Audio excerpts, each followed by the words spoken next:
Good evening. It is Tuesday.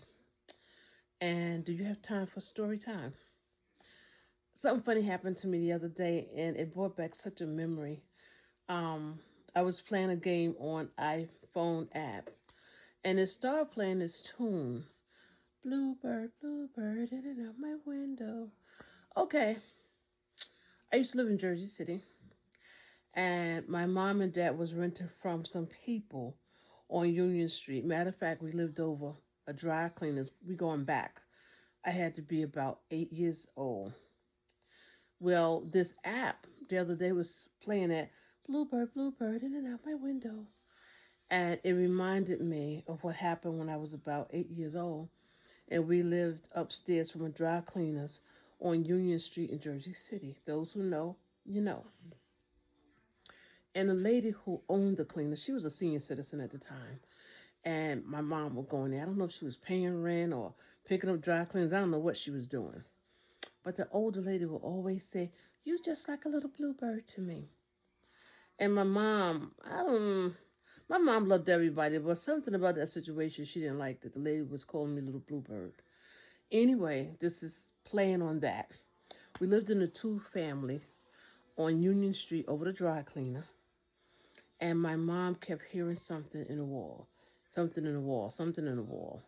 At that time, Dad was hanging out. You know, everybody got a 9 to 5, but he wasn't coming home exactly his 9 to 5.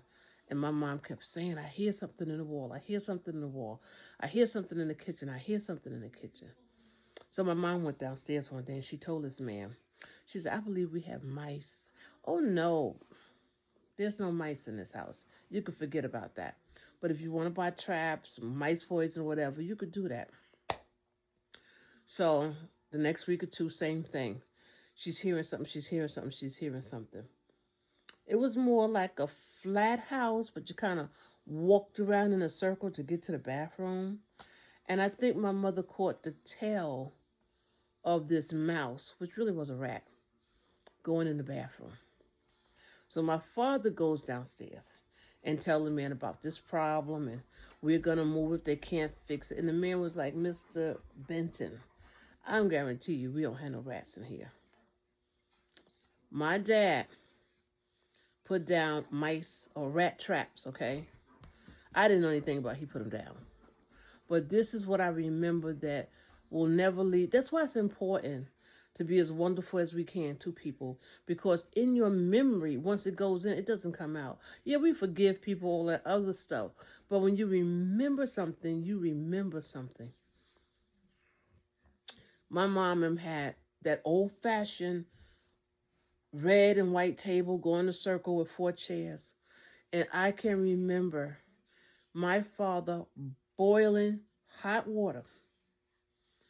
And when that mousetrap, I don't know what cheese or whatever he put on there, but when that rat trap snapped, my father put the rat, it was two. He put the rat in boiling water. And I will never forget the scream of those rats. And my father, oh, he was a jokester. He said, "I got him, baby. Don't worry about it." I was so scared. I was 8 years old. I was freaking out, standing on the chair. My mother was holding me, saying, "We got it, we got it." And I think that's when they decided that they were going to move. My father, because he was a little, touched, he took those two dead rats because this man done told him, "I don't know what you hear. You might hear mouse, but we really don't have no mice." He went all through that. My father took them two dead rats, put it on the door sill of that man's apartment because they lived downstairs. They lived down up under us. And he knocked on the door. He said, "Mr. So and so, you said you don't have no mice."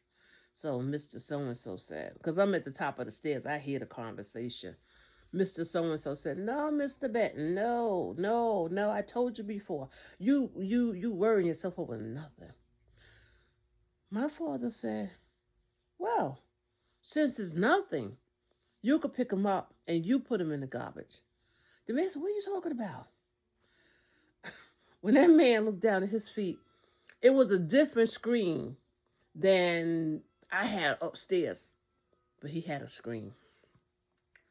And I think that did it for my mom and dad. And we ended up moving to Dwight Street in Jersey City. They had it. I think I had to be 7 or 8. But I will never forget the scream of those things in hot water.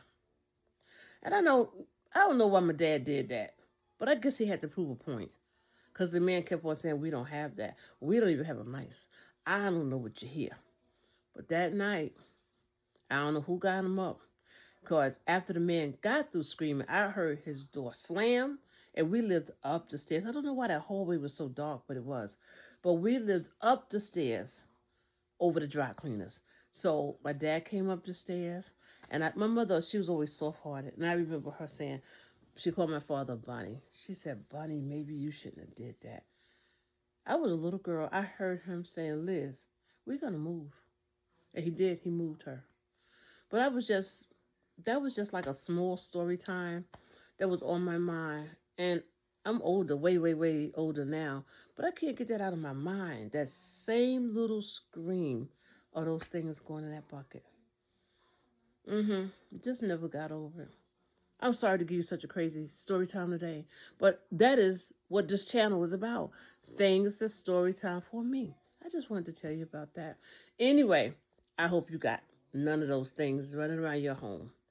You guys have a good day on purpose because you deserve it.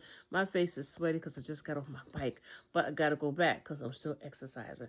You guys have a good day on purpose because you deserve it and God loves you. Have a good night.